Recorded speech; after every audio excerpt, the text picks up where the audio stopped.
આલુ સેવ, ડુંગળી, સિંગ ભજીયો, ટોમેટા, મરચો અને કારીગર તૈયાર કરવાવાળા સાહિલ એવો કાઢી એક ડીશમાં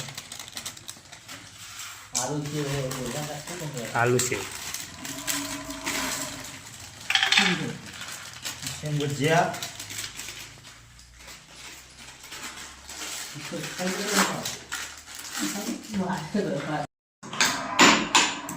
આલુ ટીચર,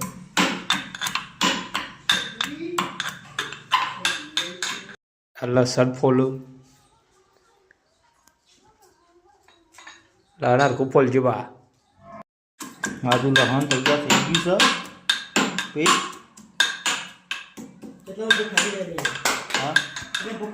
સાહિલભાઈ બધી લહણે ફોલાતું નહીં.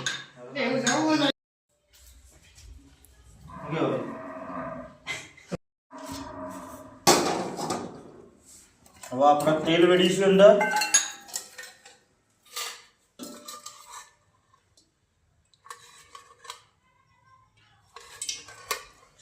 પછી અંદર જીરું નાખીશું. બરોબર ગરમ થવા દઈશું. તેલ હવે ગરમ થઈ ગયું છે. હવે ડુંગળી આવશે.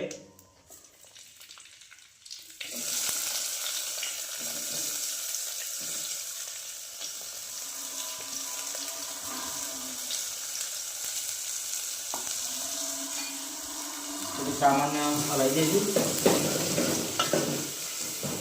પછી અંદર લીલા મરચાં નાખી દઈશું.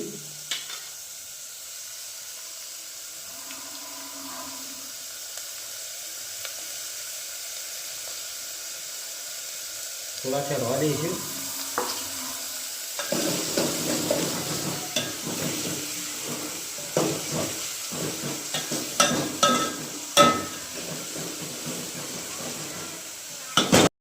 હવે ડુંગળી કમ્પ્લીટ થઈ ગઈ છે. હવે આદુ અને લસણનો પેસ્ટ નાખીશું. પછી એને બરોબર હલાવી દઈશું મિક્સ થઈ જાય એ પ્રમાણે.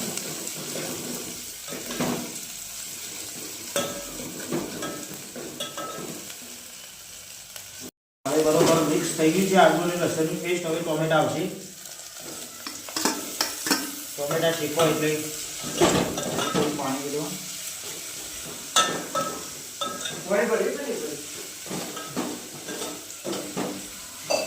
ગ્રેવી બરોબર થઈ ગઈ છે. હવે થોડું પાણી વેડીશું.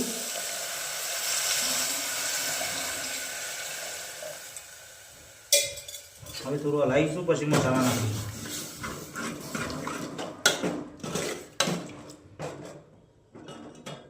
હવે અંદર મસાલા નાખી દઈએ. પહેલા આવશે હળદર,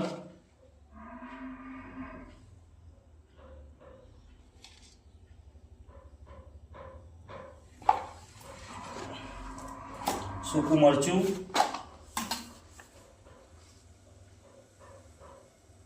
જેટલું તીખું જોઈતું એટલું નાખવાનું. હવે આવશે મીઠું, સ્વાદ પ્રમાણે નાખી દેવાનું.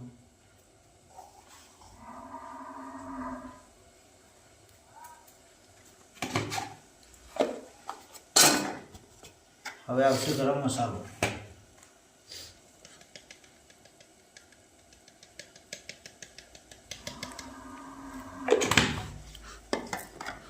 હવે થોડું ચડવા દઈશું. પછી ડબ્બા વાખો ખબર ફટાફટ વાખું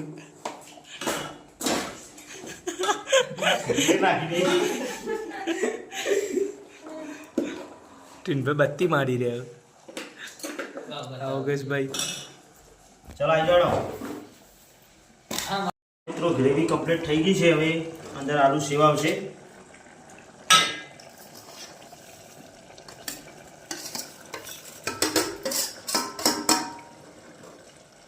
આલુ સેવ મિક્સ કર્યા પછી અંદર સિંગ ભજીયા નાખવાના.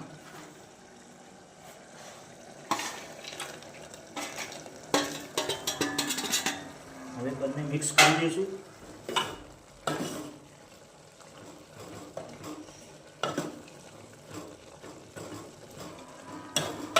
મિક્સ કર્યા પછી થોડીક વાર ચડવા દેશું.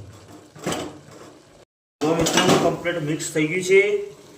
હવે ચડવા આવી ગયું છે. પછી અંદર કોથમીર એડ કરી દઈશું. જો મિત્રો કમ્પ્લીટ થઈ ગયું છે શાક. હવે કોથમીર થોડી એડ કરી દઈશું. તો હલાવી દઈશું.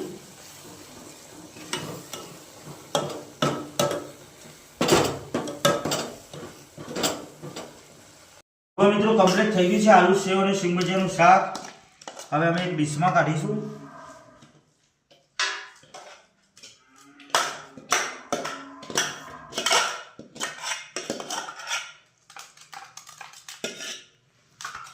જો તમે જોઈ રહ્યા છો કેવું બન્યું છે. કોમેન્ટ કરજો, લાઈક કરજો અને સબસ્ક્રાઈબ કરવાનું ભૂલતા નહીં. મજબૂત એક નંબર બન્યું છે સિંગ ભજીયાનું અને આલુ સેવનું શાક. કોમેન્ટ કરીને જણાવજો કેવું લાગ્યું મિત્રો તમને બધાને. બરાબર છે બોલ્યો.